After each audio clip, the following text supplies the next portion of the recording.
Here we go, ladies and gentlemen. I am Zhong, the owner of a Zhong Cage Fighting Series, going down November 12th in the heart of San Francisco again.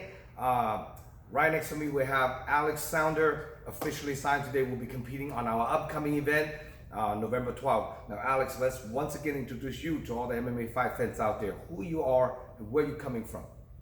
I'm mainly a jiu-jitsu practitioner. Been fighting MMA for the last few years out of Combat Sports Academy.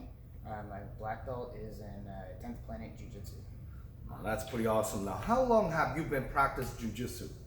We're coming up on 14 years. 14 years. And then when did you get your black belt? 6 years ago. 6 years ago. So you just... Yeah, sounds about right. About 6 years ago. Yeah. That's awesome. That's second degree black belt now. Yes, sir. And now, on your last fight, let's run back on your last fight first. You fought on my last event against James Gadry. That was 6 months ago, 9 months ago, something like that? March. Oh yeah, well that was 8 months ago compared to November. So what's your thought on your last fight? I didn't close the gap properly in my last fight, and that's something I've definitely been working on. That's why I'm doing this. I want to get better. So Want to get better? Yeah, I learned from the last one. Now, this upcoming fight, you're fighting Aaron Hunter, and for what I've seen, for what I've talked to him, it's pretty similar. He's gonna fight you the same way as how James fight you. Mm-hmm. That's smart. Yeah. So what would you do? What would you do differently? Like address how would you train? You do more wrestling. Work on more shots, and how would you prepare yourself on this upcoming fight? Pretty much what you just said. I've been doing those things consistently. Mm-hmm. I was back in the gym right away after that. Right. So yeah, back to the plan of making sure I can control distance and pressure. Because I know, like, he's a blue belt jiu-jitsu, and obviously you have a lot more experience. You've done quite a bit of grappling tournaments and fight to wins and all those big grappling platforms. You've been doing that. So once it touches the ground, I'm assuming you're gonna have a lot more advantage on the ground, but you gotta close the gap. And he's slightly a little bit taller. It's about 5'8". He might probably gonna keep exact the same thing how he watched James fight you, and he's probably gonna be copy and paste. So this fight's a very classic matchup, grappler versus striker. So let's say who comes in the better day on that night. So now besides you trying to grab and take him down, did you work on a lot more your striking? Oh, definitely. Yeah, a lot more time on my boxing, my Muay Thai, closing the distance as well. But really enjoying learning clinch. So that's been cool. That's pretty awesome. Now this upcoming fight, you guys are doing catch weight 130 pounds, and what's your walk around weight right now? Low 140s. Low 140s. Yeah, if I'm just keeping up like my training, which I've been fortunate to be able to always do, I'm always low 140s. I see. Now, do you ever see yourself make flyweight? Oh yeah, definitely. Yeah. That shouldn't be too hard of a cut, though, right? No, I think it's very doable. I've been down to 130 before. I'm confident I'll be able to make it to flyweight as well. Well, especially once you hit the pro circuit, usually weighing the day before. Unlike most other amateur shows, that's 4 or 5 hours before you weigh in, then you fight. And sometimes people are like, damn, that can be taking a toll. That's why people, when they're fighting in some different shows, then the amateurs, they have to fight one weight class up, so because they don't get the whole day hydrates and all that stuff. Well, this looks pretty awesome, Can't wait to have you coming back to perform. Last time the fight was pretty much James keeping it on the feet, so I don't really see too much of a grappling, and then now this is the fight. You guys both over 3 fights, so it's going to be no shin guard, 3-minute round. Then I'm going to see the full effect, hopefully can see some good ground and pound and submission attempts and yes, sir. all those stuff, and I can't wait, So how would you, one more other question, I know you're slightly a little bit older, how much longer do you think you keep doing the amateur before you turn pro? I mean, I trust my coaches, so it's a continual conversation between us, because I just want to make sure I get the experience that will help me succeed as a professional. So if it's 1 fight, 2 fights, we'll decide. And the one thing I have to kind of throw it out there too, like people that in the mid 30s, you know. In California, once you eat over 40, pretty much you're done. In California, it's like, I mean, unless you fight on a sanctioned show in the casino, once you're over 40, just the medical alone is probably cost about between $1,500 to $1,700, just to even get the medical. And then on top of that, you have to, you know, all the tests you have to take. That's why even some of the OG fighters that in the Bay Area that I know for years and years, and then once they hit over 40, now they just have to fight in the casino. They can't even get a sanctioned show fight because a lot of times they don't get approval. So your window is getting smaller, you know. However, I'm hoping to see you. Maybe this will be the last one, and after this one, you'd be, you know, That would be okay with me. Yeah, you know, make it, because once once you turn pro, you know, if you're 37, 38, like your pro window's really small, and a lot of people don't realize that, like, you know. And I'm hoping, especially in California, it's just really difficult to, when you hit over 40, just difficult to get licensed in general. So a lot of people don't realize it. When they realize, they're like, oh shit, now it's now or never, you know. So now, if people want to get a hold of you, Alex, how can people contact you? My Instagram handle is AwakenedStream, AwakenedStram, and then I'm on Facebook. You can look up Alex Canders on there.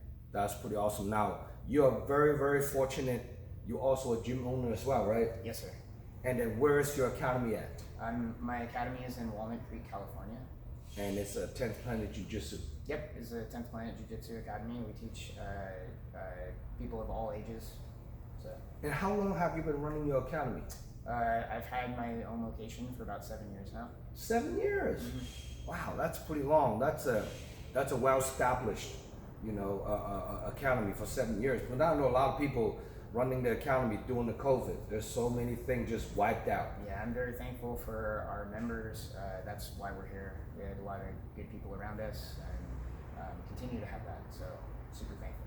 That's pretty awesome. Now, what's your academy's address? 325 North Wiggett Lane, Suite 150. Suite 150. Walnut Creek. Walnut Creek.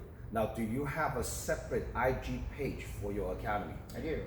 If you go on 10P Walnut Creek, that'll be the handle for that. So it's 10P Walnut Creek. That's pretty awesome. And then you have a Snapchat or? No, Snapchat's one I didn't quite get into. I just got into the stories. Yeah, I didn't really get into Snapchat either. TikTok, you have TikTok too? Nah, I stay off the TikTok. Yeah. So yeah, crazy. You know, hey, one thing is out of the subject. You know, people talk about TikTok. People don't realize TikTok owns by China, and the Chinese government, I think, is kind of a little crazy sometimes. They controls TikTok. It controls anyone what you can watch. Yeah. And a lot of times they trying to brainwash you. They send you all these like crazy video, funny, dorky videos, and any educational, positive, they kind of hide it. They kind of trying to brainwash people that are watching TikToks, and people don't realize that. I need to look a little further into that, I think. Yeah, so that's... I went off of the privacy things that the app does on your phone. Yes, like, yes. Even when you're not running it. Yes. That's why. So like TikTok, it's like some of the people don't really understand. That's a pretty huge propaganda right there. It's a dangerous tool if you play around with it. You know, we all do. You open Facebook or Instagram or TikTok video just pops up, and then they're all filtered by the Asian Chinese government. I'm not saying my people bad back home, but like, hey, I just better stay away. Yeah, gotta stay away from that a little bit. You know, kind of a little scary. Now, do you have any special loved ones, training partners, supporters that people you want to shout out to for these upcoming fights? My girlfriend continues to support me through this. She's very consistently there for me, and my cat as well. Your cat. my coach, Kieran, Gilbert, Denny, Eddie Bravo. His support matters a lot as well. My peers from other 10 planets like Adam Sacknoff, Michael Hildebrand, Gino Francisco, Tim Freeman, all these guys, they're all doing great things and help me do what I'm doing. So. Well, it looks like we have a few 10th Planet Academy will be attempt to this upcoming event. It's gonna be awesome to see, like, you know, all different lineage martial arts academies. They're all gonna come to this event, you know, and we're trying to keep a sportsmanship. I know that my last event we have a little bit of hiccup, you know, got a little bit of a problem between the fighters' parents and sit right next to each other. So this upcoming event, I'm trying to announce it like people in the blue corner. If you're your fighter, you come to support it on the blue corner. You guys walk in the stadium, go to the right side, and the red corner stay on the left side. So hopefully the audience, they don't sit next to each other, you know. And yeah, making sure all the fighters realize that. And the blue corner, red corner, it's pretty much up on my website. So if you come support, you know, your fighter, your brother, your teacher, your instructor, your training partner, making sure he's at the blue, you go to the right. If it's red, you go to the left. So hopefully you can create a little separation on here. You know, now when you're watching Ernie Hunter fight, have you watching some of these fights on YouTube? I've seen a few of Aaron's fights. Yes. What do you think of him? His stand-up looks really good. He's got good distance management. Yeah, it's also I get a similar read to what I did see with James. Do you think which one do you think is a slightly better? It's hard to say because who they're facing, Different. It's a little tough, but they both look very competent. Do you see any holes on his game when he fights? Well, the goal is to create some. So I see. Yeah, that's because he lost to Mike Howard twice, and I think Mike Howard basically just shot and took him down, and then pretty much from there it's like ground and pound. That's how Mike won both his fights. So I'm assuming probably gonna try to copy and paste. sounds good. Sounds good. That's pretty awesome. And now, if Aaron Hunter watching this interview, what do you have to say to him? Oh, thank you for taking the fight. I'm honored to share this cage with you, upcoming. Yeah, you seem like a good dude, and that's what we want. We want violence with good people. So, thank you. Violence with good people. That's pretty awesome. All right, let's question out of an ordinary. Islam Makhachev versus Charles Oliveira. Who are you going for? I can tell you my heart says Charles Oliveira. I definitely want to see his jiu-jitsu overcome this. But you know, Islam, you can't deny what he's doing. Right. So. Well, now we're coming down to the point. It's like jiu-jitsu versus sambo. That's what some people rated it, because Islam is basically trying to prove a point. Sambo is not as easy as jiu-jitsu. I mean, well, he thinks it's pretty much tougher. So I know a lot of spectators out there is really highly anticipated on this upcoming matchup, including myself. Very excited watching. This is gonna be great. So you think Charles Oliveira is gonna pull off the dub? Definitely hoping that. By submission. That's what I would think. That's what's going on in my head. Yes, we're Nikicho, as he usually does it. That's the highest percentage one, so. Oh shoot! All right, so hey, more for people out there, making sure you guys stay tuned.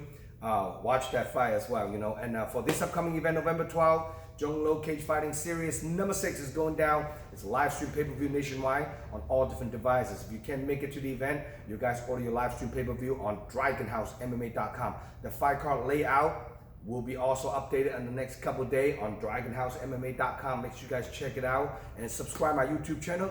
Give me some love and support, and follow me on Instagram, Dragon_House_MMA. Now, do you have anything to say to anyone else out there? No, I'm just Sponsor? no, actually, I don't have any sponsors for this fight yet. So if anybody's interested, let me know. I'm interested in representing you. We're on the same page with things. And yeah, I'm just really excited, and I'll see you guys there.